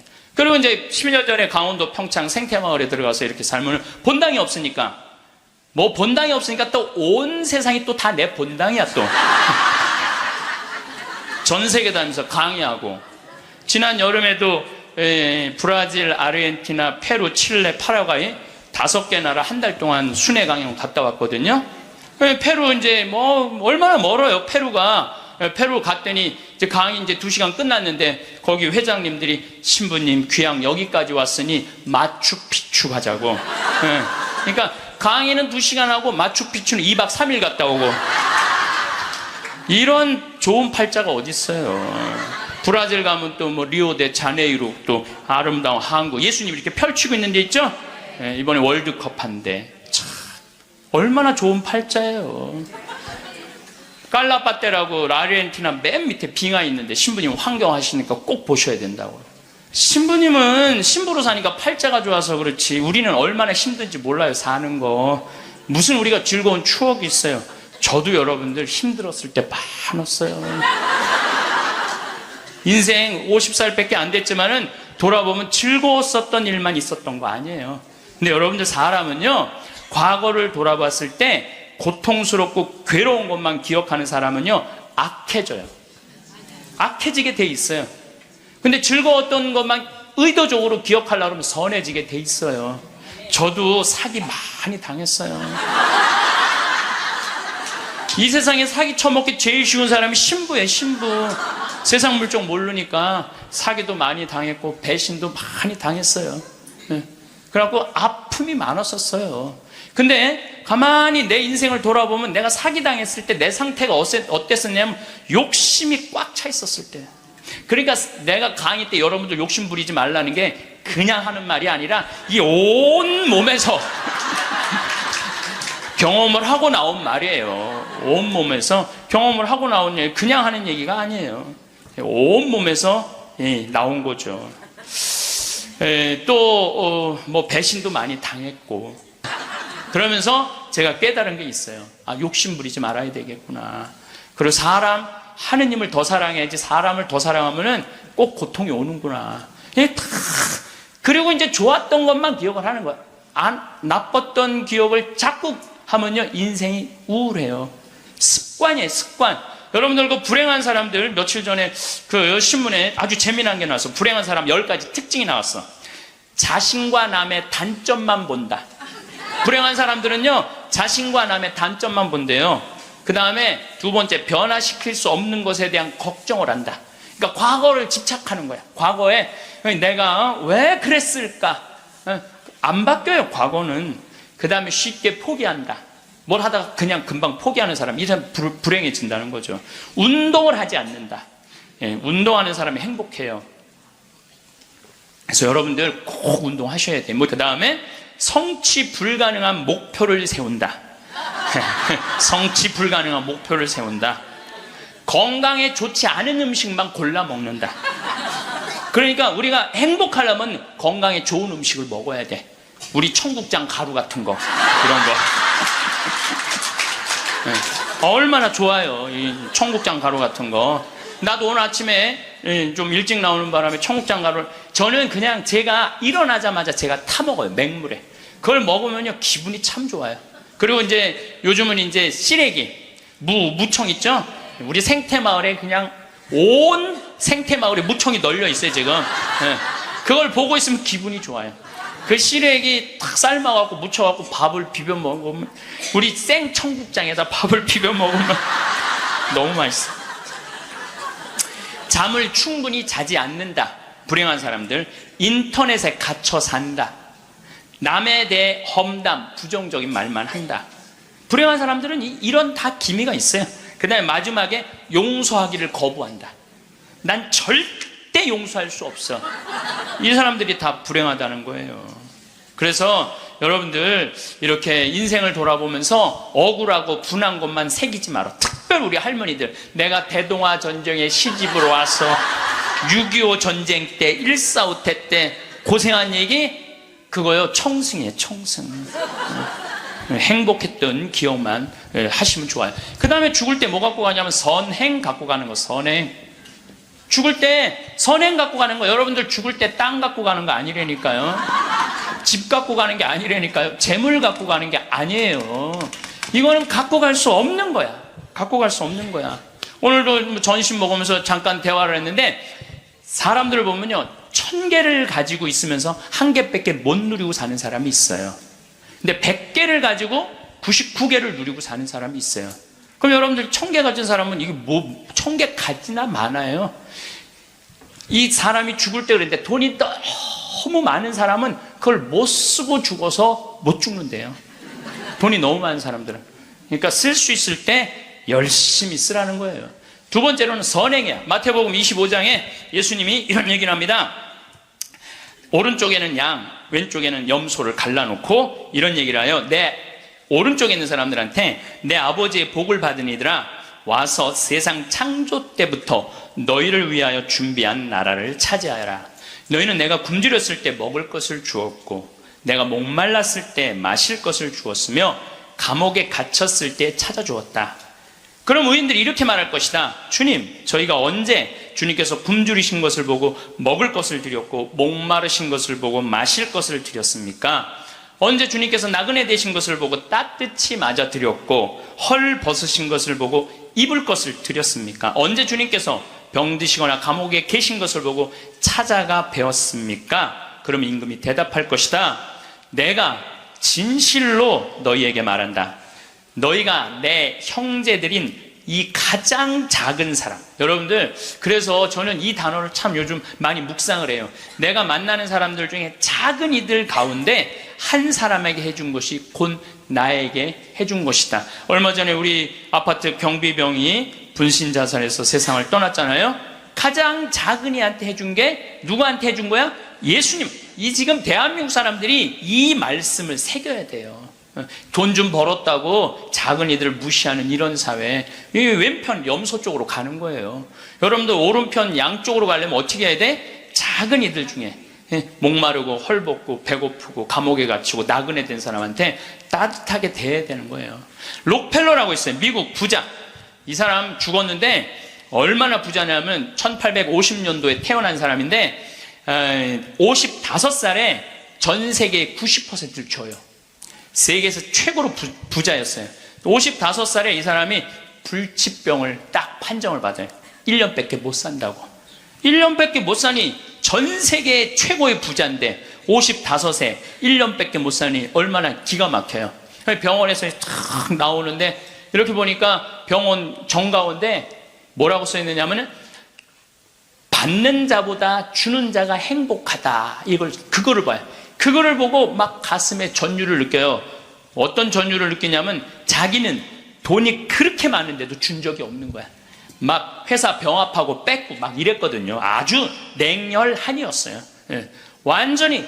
그래갖고 가만히 나는 그 많은 돈 중에 준 적이 없네. 준 적이 없네. 여러분들 마음, 가끔 이렇게 말하는 분들이 있어. 누가 나 좀 돈 좀 안 주나? 이 사람 불행한 거예요. 이 사람 무조건 불행한 거예요. 내가 누구 돈 좀 줘야지 이 사람이 행복한 거예요. 항상 얻어먹을 자세가 돼 있는 사람은 불행한 거예요. 주려고 그래야 돼. 주려고. 그래서 저는 본당 신부하면서도 교우들하고 밥을 먹어도 정말 내가 냈지 교우들이 돈 못 내게 했어요. 왜냐하면 가만히 보면 교우들 먹고 살기 바쁜데 자식도 공부시키고 월세 세금 내기 바빠 죽겠는데 신부한테까지 돈을 뺏기면서 밥을 사주는 게 이게. 그래서 나는 내가 다 정말 많이 냈어요. 그 처음에 신부님한테 밥 얻어 먹은 적이 평생에 처음이라는 교우들을 참 많이 봤어요. 신부님 무슨 돈이? 나 돈 많아. 나는 강사료도 많고 인세가 또 많이 들어오잖아요. 나는 인세도 많이 들어오고 그래서 난 많으니까 걱정하지 마라. 그래갖고 난 다 사줬어요. 그래도 난 내 주머니에 한 번도 돈이 떨어져 본 적이 없어요. 이게 언제 들어오냐면 내 영명 축일 때 다 들어온다니까요. 내 영명 축일 때. 네. 그리고 예수님이 뭐라고 그러냐면 5,000명 빵 먹일 때 너희들이 줘라. 그러니까 제자들이 이제 이 많은 사람들 어떻게 우리가 주냐 그러니까 예수님이 이런 말을 해요. 너희가 거저 받았으니 거저 주어라. 참 이 말이 전 좋아요. 우리가 나누지 못하기 때문에 인생이 괴로운 거죠. 그래갖고 록펠러가 나는 이렇게 많이 줄 수 있는데 내가 하나도 못 주고 죽는구나. 근데 마침 그 병원에서 호텔 로비에서 딸아이 입원비가 없어갖고 막 병원 사람들한테 제발 내 딸 좀 입원 시켜달라고 막 울며 불며 매달리는 엄마를 봐요. 록펠러가 그걸 보고 비서를 시켜서 병원비를 대주라고. 병원비를 대줬는데 그 소녀가 기적같이 나요. 록펠러가 너무너무 행복한 거야. 야, 나도 이렇게 나누니까 이렇게 좋으네? 내가 남은 1년 동안 나눠야 되겠다. 그래서 막 시카고 대학도 세우고 병원 한 2,000개 세우고 도서관도 세우고 고아원도 세우고 그 남은 시간 동안 돈이 많으니까 엄청나게 나누기 시작을 했어요. 근데 그렇게 나누다 보니까 록펠러가 이 55세 죽는 데는 록펠러가 98까지 나누다 죽었습니다. 98까지 나누다 죽었어요. 그러면서 죽으면서 록펠러가 이런 얘기를 해요. 어떤 얘기를 하느냐면 내가 쥐려고 그랬던 55년은 쫓기고 살았다는 거야. 인생을 사람이 가지려고 그럴 때는 인생을 쫓기게 돼 있어요. 근데 내가 나누기 시작하면서부터는 내 삶은 기쁨으로 가득 찼다고 그래요. 기쁨으로 가득. 그래서 여러분들 신부님 저는 주머니에 돈 한 푼도 돈이 부처님이 그랬잖아요. 나눠라 그러니까 저는 부처님 아무것도 가진 게 없습니다. 부처님이 뭐라고 그래요? 왜 네가 가진 게 없냐? 네가 사람들하고 대화할 때 따뜻하게 웃어주는 것도 나누는 거다. 누가 사람이 얘기를 할 때 네가 자세를 낮추고 경청하는 것도 그것도 나누는 거다. 공손한 것도 나누는 거다. 여러분들 꼭 돈으로 나눠야 돼? 아니에요. 마음으로도 얼마든지 우리가 나눌 수가 있는 거예요. 저는 지난 월요일 날 너무너무 놀란 사건이 있었어요. 이게 참 신기해요. 성남에 사는 할머니, 할머니도 나이가 85, 할아버지는 90인데 나한테 40억을 들고 왔어요. 그래갖고 교구청에서 아주 서류를 다 해놨어. 법무사까지 다 와서 그래서 어저께 그러니까 월요일 날 40억을 기증을 받았어요. 할머니가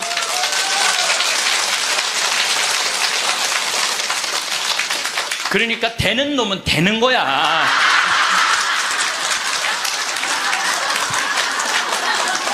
그래서 할머니한테 물어봤어요. 이 많은 돈을 왜 나한테 기증을 하느냐? 그랬더니 신부님 제가 강의를 듣는데 신부님이 잠비아에 농업대학을 세우고 싶다고 그런 게 있는데 농업대학을 세우는 건 또 내가 잠비아 농장 꾸미는 거하고는 또 다르잖아요.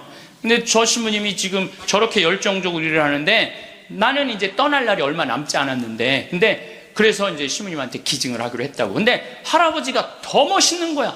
무엇이냐? 나한테 기증서 마지막 서류 등기 다 해갖고 왔어. 그래갖고 근데 지문이 안 나오는 거야. 나이가 많으시니까. 난 또 월요일에 처음 알았어요. 여러분들 좀 기증하려면 조금 젊었을 때 지문 나올 때 하세요. 지문 나올 때.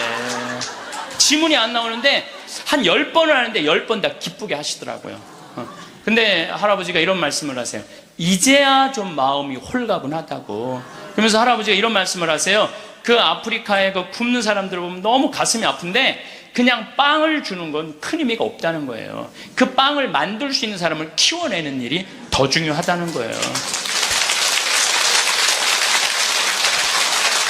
그래서 이제 그걸 이제 받아서 이제 제가 이제 또 숙제가 하나 생겼죠. 근데 신부님 왜 그렇게 좋아하세요? 신부님 주머니에 한 푼도 안 들어가는데. 왜냐하면은 우리 천주교가 그런 건 참 좋아요. 누가 기증을 받아도 내 이름으로 받을 수가 없어. 신부 이름으로. 그러니까 교구청 법인으로 받는 거야. 그러니까 내가 어떻게 해먹으려고 그래도 해먹을 수가 없어.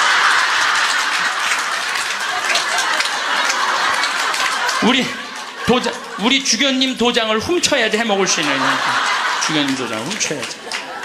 근데 그 할아버지가 더 기가 막힌 말씀을 하셨어요. 어떤 말씀을 하셨느냐면은, 신부님, 아들한테 물어봤대요. 내가 이거를 40억을 신부님한테 기증하기로 했다. 그랬더니 아들이, 아버지 기증하세요. 나 넓은 집이 있고 직장이 있는데 그거 돈 많으면 머리 아파요. 그 아들도 기가 막히죠.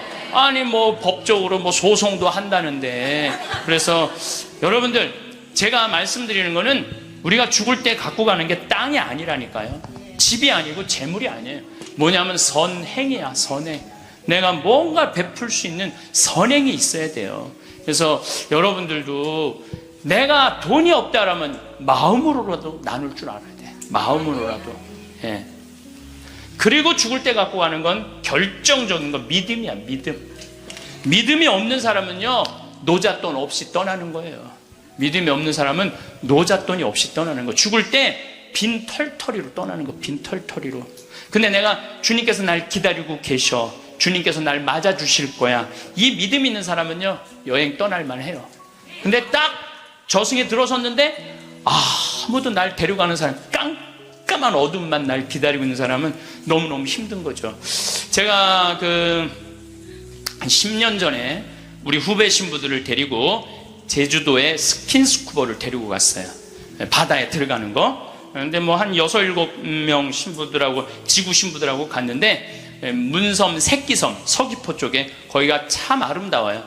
근데 이제 그 신부들은 초보니까 강습을 받고, 나는 좀 할 줄 아니까 새끼섬에 바다에 이렇게 들어가서 이제 혼자 절대 가면 안 되는데, 그래도 이제 혼자 이렇게 좀 옆에 이제 강습하는 거 보고 혼자 이렇게 돌았어요. 근데 그 신부 중에 하나가 물 공포증 있는 신부가 있어요. 너는 여기서 낚시만 해. 그래갖고 이제 그 신부는 위에서 낚시를 하고 있는데, 나는 이제 바다에 들어, 물고기가 얼마나 많은지 몰라요. 돌돔, 하여튼 물고기가 얼굴을 치고 지나갈 정도로 물고기가 많아요. 바다에 들어가 보면은. 그래갖고 이제 한 바퀴 한 30분 이제 다이빙을 하고 나와서 그 후배 신부한테 물어봤어. 물고기 좀 잡았어? 이 신부가 한다는 얘기가, 신부님 한 마리도 없나 봐요. 30분 동안 한 마리도 못 잡았어요. 그러는 거예요. 그 많은 물고기를 두고 그 위에서 낚시하는 사람은 한 마리도 없는 줄 알고 그냥 계속 한 마리도 없다고 투정을 부리더라고요. 신앙생활도 똑같아요. 신앙생활도 내가 하느님을 믿고 하느님 안으로 빠져들면은요, 그 안에는 온 세상이 하느님의 섭리야. 하느님의 손길이고 하느님의 사랑이야. 근데 많은 사람들은 그 물속에 뛰어들지 않아요. 뛰어들지 않고 바깥에서 있는 거야, 없는 거야. 하느님 계신 거야, 안 계신 거야. 이러고 있으니까 잡아요, 못 잡아요? 못 잡아요. 여러분도 오늘도 야, 명동에 오늘 그 신부님 강의 간대자. 가자! 데리고 올라오래. 아유, 뭘 가, 니네나 가. 난 나중에 기회 되면 갈게. 그 사람은요, 못 잡는 거예요. 물고기를 못 잡는 거예요. 얼마나 하느님 안에 들어가면은 신앙의 보물이 얼마나 많은데. 또 우리 보자 신부님이 그런 얘기를 해요. 보자 신부님이 자기 낚시를 참 좋아해요. 우리 보자 신부님이. 근데 신부님 강론 때 그러더라고요. 보면은 아무리 물고기가 안 나와도 한 자리에서 4시간, 5시간 앉아있으면 결국은 나올 때 되면 밑밥을 뿌리면은 나올 때 되면 엄청나게 나온다는 거예요. 우리 보자 신부님이 우리 조카 며느리 아이가 아기를 가져갖고 잉어를 좀 해달라는 거예요. 가면 막 이렇게 잡아오는 거예요. 어떻게 이렇게 재주가 좋으냐 그러니까 신부님이 한 자리에 계속 있으면 잡는다는 거예요. 한 자리에 계속 있으면은. 근데 자기가 낚시터에 가보면 한 마리도 못 잡아가는 사람이 있대. 어떤 사람이냐면 1시간씩 옮기는 사람. 이 사람은 하나도 못 잡고 가는 거야. 하나도 못 잡고. 그래서 신앙도 꾸준한 사람이, 변함이 없는 사람이 엄청난 보화를 끌어올릴 수 있는 거예요. 그래서 우리 죽을 때는 추억, 선행, 믿음 갖고 가는 거예요. 집 갖고 가는 게 아니라니까요. 어쨌든 내가 지난 2월 달에 이제 성주순례 이제 가서, 이제 갈릴레아 호수를 도는데, 그 갈릴레아에서 3일을 머물었어요. 갈릴레아가 신앙의 유산이 너무 많아요. 5,000명 먹이신 빵의 기적도 갈릴레아 호수에서 했지. 산상 설교도 갈릴레아에서 했지. 풍랑 걸은 데도 저 갈릴레아지, 제자들하고 예수님하고 만난데도 갈릴레아지 얼마나 많아요. 그러니까 거긴 3일을 머물렀죠. 3일을 머무르고 이제 저녁에 이제 모여갖고 80명 순례자들한테 오늘 느낀 신앙의 감동을 나눔 얘기를 하자고 그랬어요. 근데 참 우리 천주교 신자들은 이상하죠. 말 그렇게 잘하다가도 말씀 나누게 하자 그러면 입을 다물어. 말씀 나누게 하자 그러면. 내가 아는 뭐 몇몇 연예인도 있으면 연예인들을 만나고 얘기를 하면 신앙이 너무너무 좋아요. 그런데 방송에만 나가면 절대 말 안 해, 신앙에 대해서. 신기해. 개신교 성도들은 간증하라고 그러면 그냥 뛰어나가고 서로 하려고 그러는데 우리는 그냥 잘 놀다가도 자 지금부터 말씀 나누기 전에 내가 묵상을 했어. 왜 우리 천주교 교우들이 이렇게 입이 무거운가. 내가 묵상을 했어. 답을 찾아냈어요. 요셉 성인 닮아서 입이 무거운 거. 요셉 성인 닮아서. 요셉 성인이 참 입이 무거워요, 보면은. 아니 장가를 가려고 딱 했는데 마리아가 애를 배 갖고 온 거야. 기가 막히잖아요. 나는 손도 잡은 적이 없는데 그럼 일반 사람이면 뭐라 그럴 거야. 친구들한테 야 얘기 좀 하자. 야, 난 너무 고민이 있어.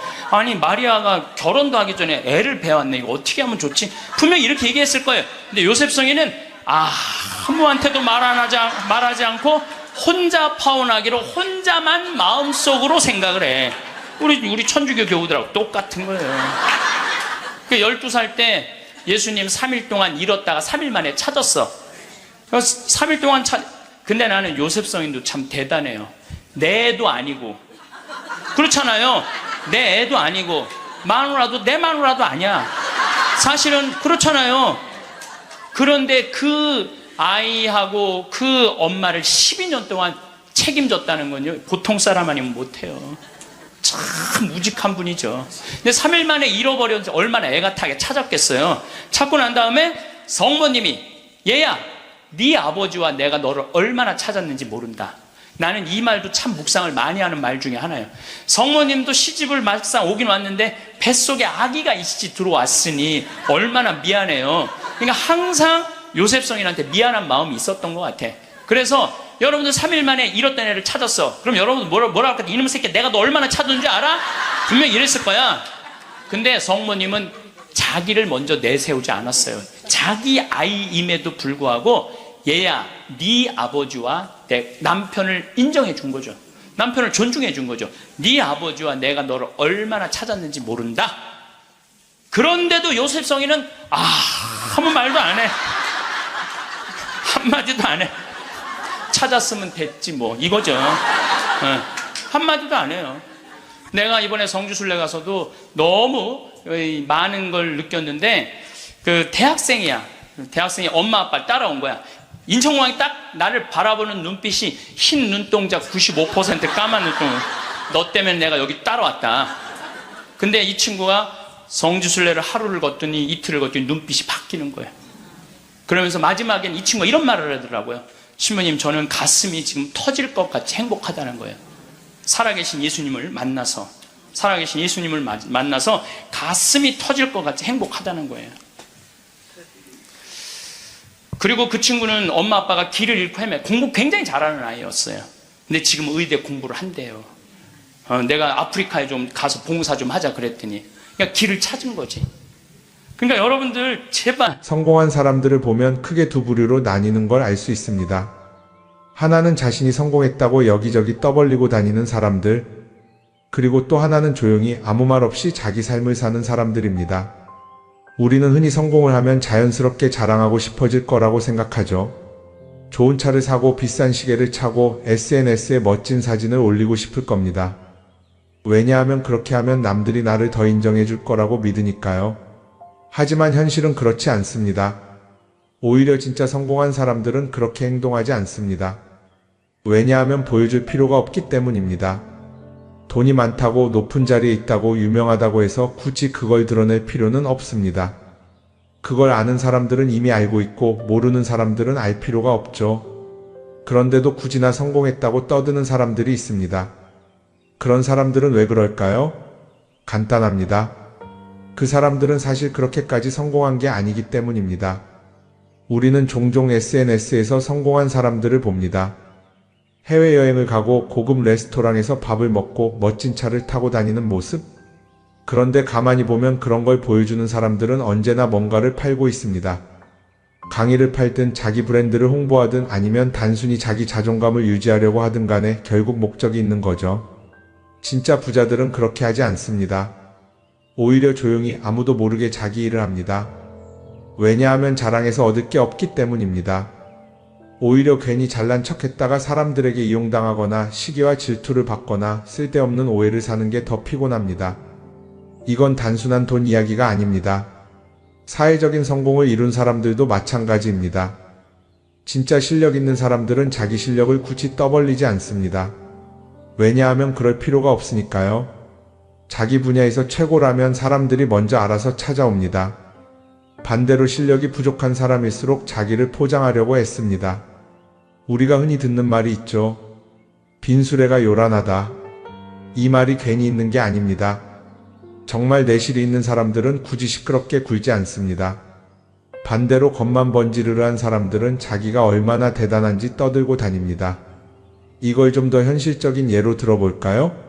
동창회에 나가면 꼭 이런 사람이 있습니다. 옛날에는 별거 아니었는데 갑자기 잘 됐다고 나타나서 자기가 얼마나 성공했는지 자랑하는 사람. 처음에는 다들 와 대단하다 하고 들어주지만 시간이 지나면 어떨까요? 대부분 속으로 이렇게 생각할 겁니다. 저 사람 뭐 저렇게까지 티를 내? 결국 그런 사람은 점점 멀어지게 됩니다.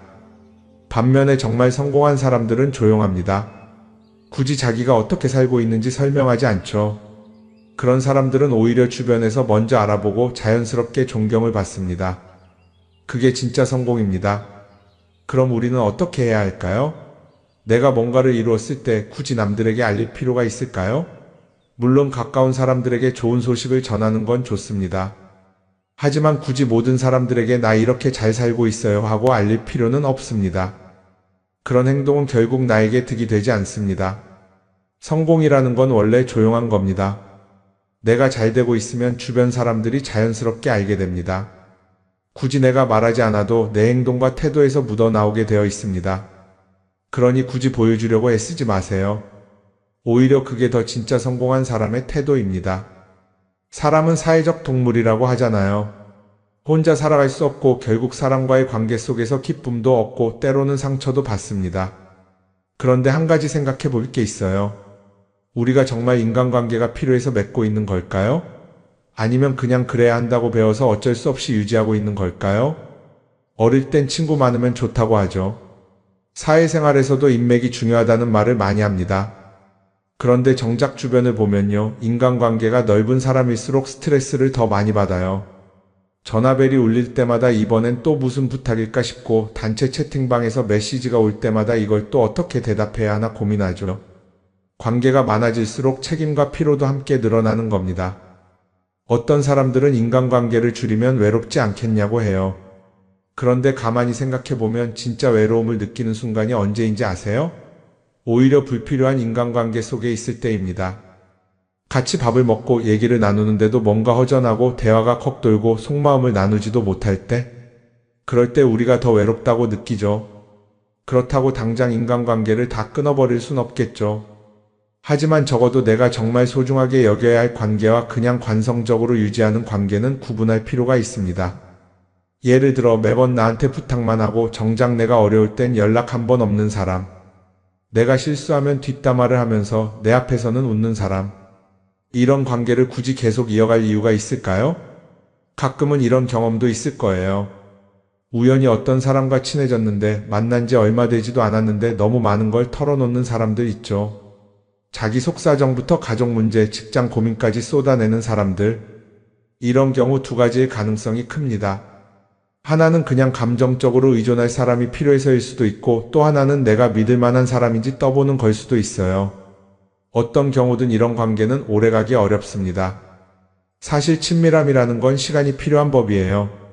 적당한 거리를 두고 천천히 서로를 알아가야 하는데 초반부터 급격하게 가까워진 관계는 쉽게 무너지는 경우가 많습니다. 처음엔 친하다고 생각했는데 어느 순간 사소한 일로 틀어지고 결국 남보다 못한 사이가 되는 거죠. 그러면 인간관계를 어떻게 해야 할까요? 답은 간단합니다. 억지로 맺지 말고 굳이 유지하려고도 하지 않는 거예요. 내가 편한 관계라면 자연스럽게 이어질 것이고 그렇지 않다면 서서히 멀어질 겁니다. 그리고 그걸 억지로 붙잡지 않아도 괜찮습니다. 관계를 유지하는데 에너지를 쓰기보다는 정말 소중한 관계에 집중하는 게 더 낫지 않을까요? 어떤 사람은 내가 인간관계를 줄이면 나중에 나 혼자 남는 거 아니냐 걱정하기도 해요. 그런데 생각해보면요, 진짜 나를 위하는 사람은 많지 않아요. 인간관계를 줄인다고 해서 완전히 혼자가 되는 게 아닙니다. 오히려 불필요한 관계를 정리하고 나면 남아있는 관계들이 더 단단해지고 가치 있게 느껴질 겁니다. 예전엔 인맥이 자산이라는 말을 많이 했어요. 그런데 요즘은 꼭 그렇지도 않죠. 오히려 불필요한 인간관계가 많으면 그게 짐이 될 수도 있어요. 적당한 거리, 적당한 선. 이걸 잘 지키는 게 결국엔 가장 편한 인간관계를 유지하는 방법 아닐까요? 한번 곰곰이 생각해 보세요. 지금 내 주변에 있는 사람들 중에서 내가 정말 편하게 만날 수 있는 사람이 몇 명이나 되는지, 내가 억지로 맞춰주고 있는 관계는 없는지. 관계를 줄이면요, 외로워지는 게 아니라 오히려 더 자유로워집니다. 그리고 자유로워진 만큼 내 인생에서 정말 중요한 것에 집중할 수 있게 됩니다. 인간관계 너무 많은 걸 신경 쓰다 보면 정작 중요한 걸 놓칠 수 있어요. 그러니까 이제는 한 번쯤 정리해보는 것도 나쁘지 않을 겁니다. 사람들이 돈을 많이 벌고 싶어 하는 이유가 뭘까요? 단순히 돈이 많으면 좋으니까? 물론 그것도 있겠지만 사실 돈을 원하는 진짜 이유는 더 나은 삶을 살기 위해서겠죠. 그런데 문제는 돈을 많이 번다고 해서 반드시 삶이 나아지는 건 아니라는 겁니다. 오히려 더 많이 벌수록 더 많이 쓰게 되는 경우가 많아요. 가끔 이런 생각해 본 적 없으세요? 예전에는 돈이 지금보다 훨씬 적었는데 이상하게 그때가 더 여유로웠던 것 같다. 왜 그럴까요? 사실 우리가 원하는 건 돈 그 자체가 아니라 돈을 통해 얻을 수 있는 자유인데 돈을 벌면 벌수록 그 자유를 잃어버리는 경우가 많아요. 더 좋은 차, 더 좋은 집, 더 좋은 옷을 사면서 점점 더 많은 돈이 필요해지고 결국엔 돈을 벌기 위해 또다시 일해야 하는 악순환에 빠지게 되는 거죠. 한번 생각해 봅시다. 우리가 정말 필요해서 뭔가를 사는 경우가 얼마나 될까요? 필요해서라기보다는 남들이 가지고 있으니까, 없어 보이기 싫으니까, 혹은 그냥 기분 전환을 위해서 소비하는 경우가 훨씬 많아요. 그리고 그런 소비를 할 때마다 스스로 이렇게 합리화를 하죠. 이 정도는 나를 위한 투자야. 그런데 가만히 보면 그 소비가 진짜 나를 위한 소비인지 아니면 그냥 사회가 만든 기준에 끌려가고 있는 건지 헷갈릴 때가 많습니다. 예를 들어 예전에는 스마트폰 하나면 충분했는데 이제는 스마트워치도 있어야 하고 무선 이어폰도 필요하고 태블릿도 있어야 할 것 같고 하나를 사면 또 다른 무언가가 필요해지는 시기예요. 사실 이건 우리가 그렇게 만들어진 겁니다.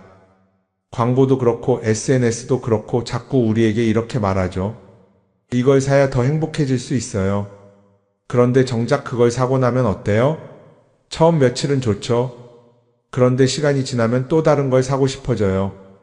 왜냐하면 물건이 우리를 오래 행복하게 만들어주지는 않거든요. 특히 요즘은 SNS가 이런 소비 심리를 더 부추기는 것 같아요. 예전에는 친구들끼리 만나서 나 새로 샀어 하고 자랑하는 게 전부였는데 이제는 SNS에 올리면서 전 세계 사람들에게 보여주잖아요. 그러다 보니까 남들도 다 뭔가를 사서 올리고 나도 따라해야 할 것 같은 기분이 드는 거예요. 그런데 중요한 건 그 사람들도 사실은 나와 똑같은 기분이라는 겁니다. 내가 남을 부러워하는 만큼 나도 누군가에게 부러움을 사려고 애쓰고 있는 거죠. 결국 끝없는 비교와 소비 속에서 진짜 중요한 걸 놓치게 되는 겁니다. 한번 이렇게 생각해보면 어떨까요? 만약 내가 지금부터 딱 1년 동안 불필요한 소비를 하지 않는다면 내 삶이 어떻게 변할까? 아마 처음에는 답답할 수도 있어요. 사고 싶었던 걸 참아야 하니까. 그런데 그걸 몇 번 참고 나면 어느 순간 깨닫게 될 겁니다. 내가 굳이 이걸 안 사도 괜찮네? 그렇게 불필요한 소비가 줄어들면 자연스럽게 돈이 쌓이겠죠. 그런데 돈이 쌓이는 것보다 더 중요한 게 있어요. 바로 마음의 여유가 생긴다는 겁니다. 돈을 쓰지 않는다고 해서 불행해지는 게 아니라 오히려 소비로부터 자유로워지면서 진짜 행복을 찾을 수 있어요. 물론 이걸 실천하는 게 쉽지는 않겠죠. 우리 주변에는 소비를 부추기는 것들이 너무 많으니까요. 하지만 적어도 이런 건 해볼 수 있습니다.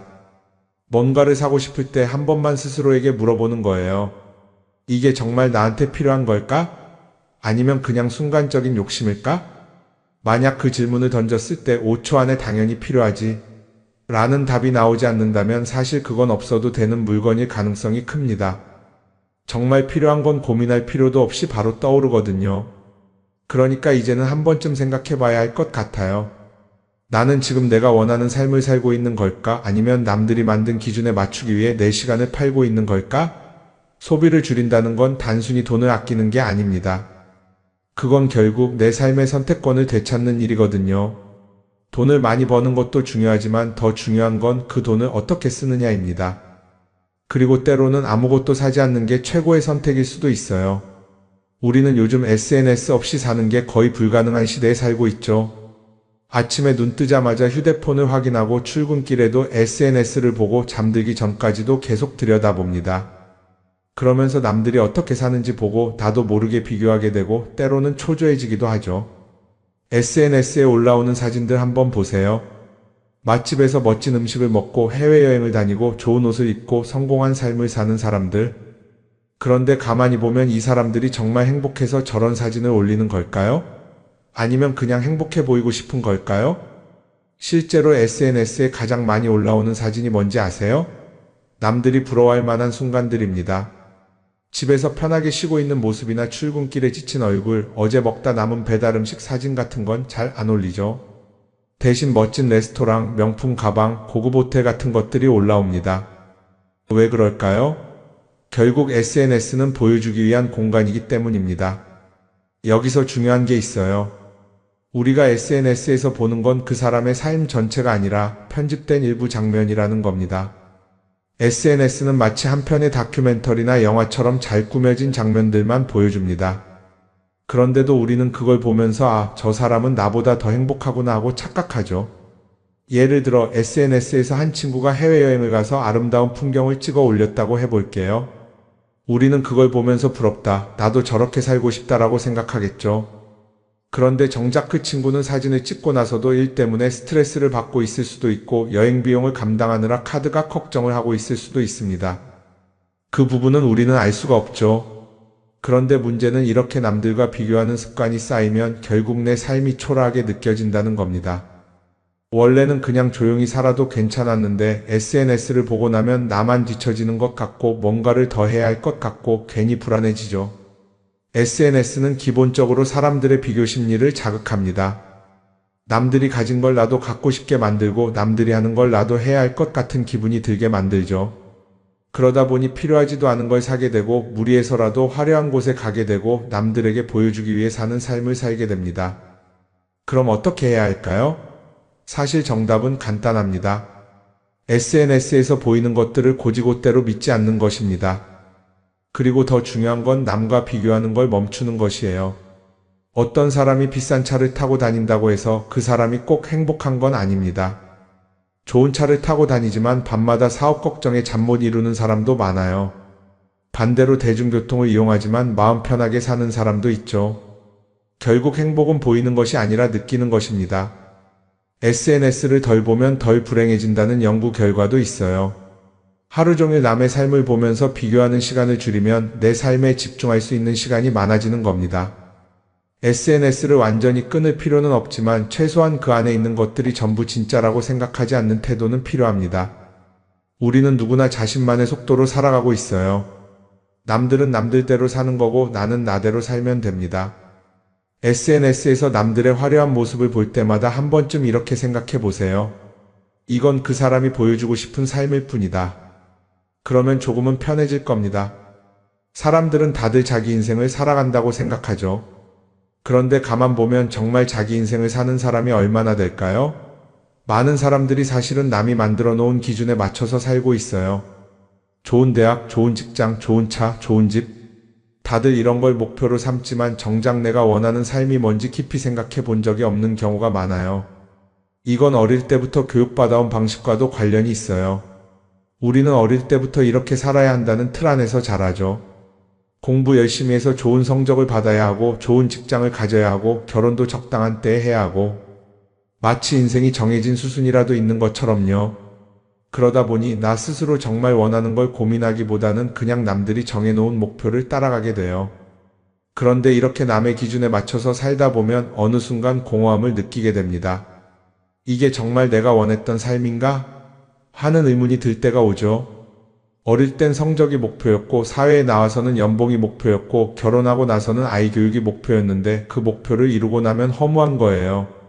계속 뭔가를 이루긴 했는데 정작 나는 어디에 있는지 모르겠는 거죠. 진짜 중요한 건 내가 원하는 게 뭔지를 아는 것이에요. 그런데 이게 쉽지 않죠. 오랫동안 남의 기준대로 살아왔기 때문에 막상 내가 정말 원하는 게 뭐지? 하고 물어보면 선뜻 대답하기 어려운 경우가 많아요. 하지만 이 질문을 하지 않으면 우리는 평생 남이 정한 기준 속에서 살게 됩니다. 그럼 어떻게 해야 할까요? 첫 번째로 필요한 건 내가 왜 이런 생각을 하게 됐는지 스스로 점검하는 거예요. 예를 들어 내가 비싼 차를 사고 싶다고 생각한다면 그게 정말 내 필요 때문인지 아니면 남들에게 잘 보이기 위해서인지 한번 따져봐야 해요. 만약 남들이 나를 어떻게 볼까 하는 게 더 중요하다면 그건 내 기준이 아니라 사회가 만들어 놓은 기준일 가능성이 큽니다. 두 번째는 다른 사람의 의견에 휘둘리지 않는 연습을 하는 거예요. 우리는 살아가면서 끊임없이 남들의 평가를 받죠. 그 나이에 그런 걸 시작한다고? 지금 그게 가능하겠어? 이런 말들이 우리를 흔들어 놓습니다. 그런데 그런 말에 신경 쓰다 보면 결국 아무것도 하지 못하게 돼요. 중요한 건 남들이 뭐라고 하든 내가 결정하는 거예요. 물론 남의 조언을 들을 수도 있고 참고할 수도 있죠. 하지만 최종 결정은 항상 내 몫이어야 합니다. 내가 결정하고 내가 책임지는 거. 그렇게 해야 내 삶을 온전히 내 것으로 만들 수 있어요. 세 번째는 내가 한 선택에 책임지는 자세를 가지는 거예요. 많은 사람들이 무언가를 선택하고 나서도 후회하죠. 괜히 이걸 했나? 이 선택이 잘못된 건 아닐까? 그런데 한 가지 확실한 건 후회한다고 해서 과거가 바뀌지는 않는다는 거예요. 내가 한 선택이라면 그 선택이 틀렸다고 해도 받아들이고 그 안에서 최선을 다하는 게 더 중요해요. 이렇게 말하면 그럼 실수하면 어떡하죠? 라고 걱정하는 분들도 있을 거예요. 하지만 생각해보면 우리가 실수를 두려워하는 이유도 결국 남의 시선 때문이에요. 내가 실패하면 남들이 날 어떻게 볼까? 이런 걱정이 더 크죠. 그런데 남들은 생각보다 우리한테 관심이 없어요. 우리가 성공하든 실패하든 남들은 자기 삶을 사느라 바빠요. 그러니까 내 인생의 주인은 결국 나 자신이라는 걸 명확히 할 필요가 있어요. 내 선택을 하고 그 선택에 책임지면서 남이 아니라 나에게 맞는 길을 찾는 것. 그게 진짜로 내 삶을 살아가는 방법이 아닐까요? 어쩌면 우리는 너무 오랫동안 이렇게 살아야 한다는 틀 속에 갇혀 있었는지도 모릅니다. 하지만 이제는 한 번쯤 생각해 봐야 합니다. 나는 진짜 내 삶을 살고 있는가? 그리고 만약 아니라면 지금부터라도 조금씩 바꿔보면 어떨까요?